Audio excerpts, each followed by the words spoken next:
கிறிஸ்துவுக்குள் பிரியமானவர்களே, இந்த நாளுக்கான தினசரி தியான வசனம் மத்தேயு எழுதின சுவிசேஷம் 19வது அதிகாரம் 29வது வசனம். மத்தேயு 19:29. Matthew 19:29. என் நாமத்து நிமித்தம் வீட்டையாவது, சகோதரரையாவது, சகோதரிகளையாவது, தகப்பனையாவது, தாயையாவது, மனைவியாவது, பிள்ளைகளையாவது, நிலங்களையாவது விட்டவன் எவனோ அவன் நூறத்தனையாய் அடைந்து நித்திய ஜீவனையும் சுதந்திரித்துக் கொள்ளுவான். இப்போ கர்த்தர் இந்த வாக்கு தத்துவத்தை என்ன பண்ணுறாரு? சீஷர்களுக்கு மாத்திரமில்ல, எல்லாருக்கும். எப்படி? எல்லாருக்கும். இதெல்லாம் விட்டுட்டு வர்றவன் எவனோ, என்ன தேவனுடைய ராஜ்யத்தை நிமித்தம் தன்னுடைய உறவுகள் எல்லாவற்றையும் விட்டு விட்டு வருகிறவன் எவனோ, அது யாராக இருந்தாலும் சரி. இங்கே சீஷர்கள் என்னத்தெல்லாம் விட்டுட்டு வந்தாங்க? குடும்ப உறவை விட்டுட்டு வந்தாங்க, சொத்தை விட்டுட்டு வந்தாங்க, அவங்களுடைய பாதுகாப்பை விட்டுட்டு வந்தாங்க, அவங்களுடைய சொகுசான வாழ்க்கையை விட்டுட்டு வந்தாங்க, சமுதாயத்தில் இருந்த காரியங்களை விட்டுட்டு வந்தாங்க. அப்போ என்ன, எல்லாவற்றிற்கு மேலாங்க அவங்க என்ன பண்ணாங்க? கிறிஸ்துவை தெரிவு செய்து அவருடைய கிறிஸ்துவ தான் எங்களுக்கு என்று அவருக்கு உண்மையாக வாழ்ந்தாங்க. அப்போ உண்மையான சீஷத்துவம் என்பது என்னன்னா, நம்ம எல்லாருமே விலைக்கரையும் செலுத்தக்கூடிய ஒரு காரியம். ஏன்னா இயேசு கிறிஸ்துவை பின்பற்றுவது என்பது நம்மளால் சில முக்கியமான உறவுகளை விட வேண்டிய ஒரு அவசியமான காரியம். அப்படி விடும்போது அந்த விட்ட காரியம் எப்பொழுதுமே நமக்கு லாஸ் இல்லை, அது வீணாக போனதே கிடையாது. ஏன்னா அங்கே கர்த்தர் என்ன சொல்கிறாரு? நீ எல்லாத்தையும் விட்டுட்டு போனாலும் உனக்கு 100 மடங்கு, 100 ஏன்னா அங்கே கர்த்தருடைய ஜெனராசிட்டி, அவர் கொடுக்கக்கூடிய ஒரு உன்னதமான காரியம் என்ன? நம்ம விட்டதை காட்டிலும் 100 மடங்கு என்று சொல்லக்கூடியதாக.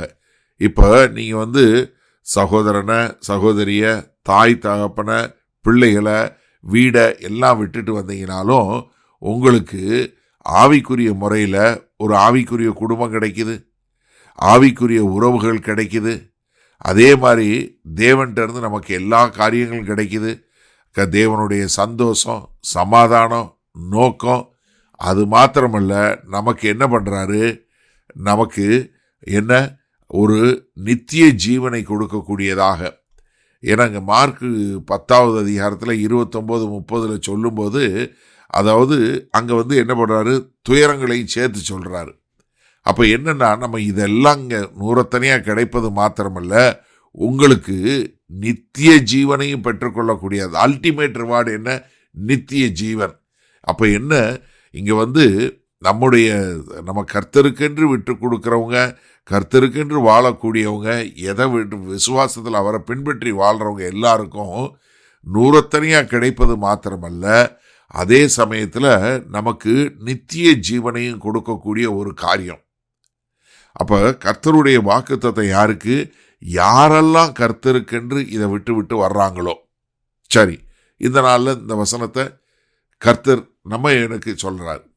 எனக்கு அருமையான சகோதரன் சார், நல்லா தெரிஞ்சுக்கொள்ளுங்க.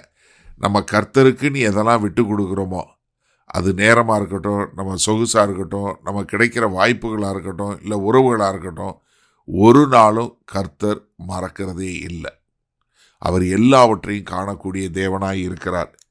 இது நான் பார்க்குற வரைக்கும், எனக்கு பார்க்கும்போது இந்த பரலோக ராஜ்யத்தின் நிமித்தம் நான் அநேக தேசங்களுக்கு, அநேக இடங்களுக்கு நான் பிரயாணப்பட்டு போகிறேன், அநேக ஜனங்களை பார்க்குறேன்.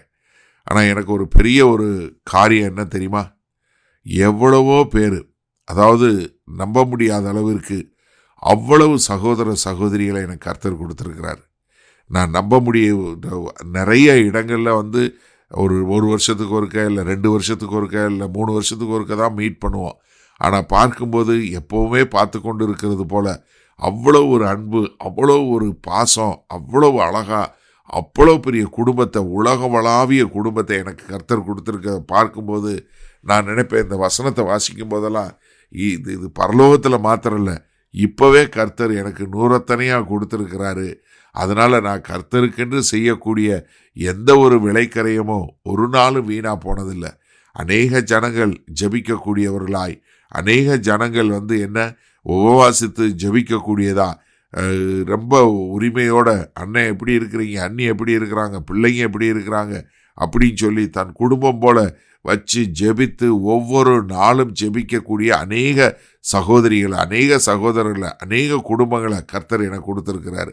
அதனால தான் இங்கே கர்த்தர் சொன்ன இந்த வெகுமானம் இப்போ மாத்திரமில்லை, நித்திய காலத்திற்கும் உள்ளக்கூடியதா. கர்த்தர் எனக்கு அப்படிப்பட்ட ஒரு பெரிய கிறிஸ்துவனுடைய குடும்பத்தை கொடுத்துருக்கிறாரு, பெரிய சந்தோஷத்தை கொடுத்துருக்கிறாரு, நித்திய ஜீவனை கொடுத்துருக்கிறாரு. அப்போ எனக்கு அருமையானவர்களே, கர்த்தருடைய ராஜ்யத்துக்கென்று வாழ எதையும் இழக்க தயாரா? வல்ல பிதாவே, இதோ எங்களுக்கு கொடுக்கக்கூடிய இந்த வெகுமானம் நித்திய காலத்துக்கு மாத்திரமல்ல, இப்பொழுதே நாங்கள் பூமியில் காணக்கூடியதாகி இருக்கிறது ஆண்டவரே.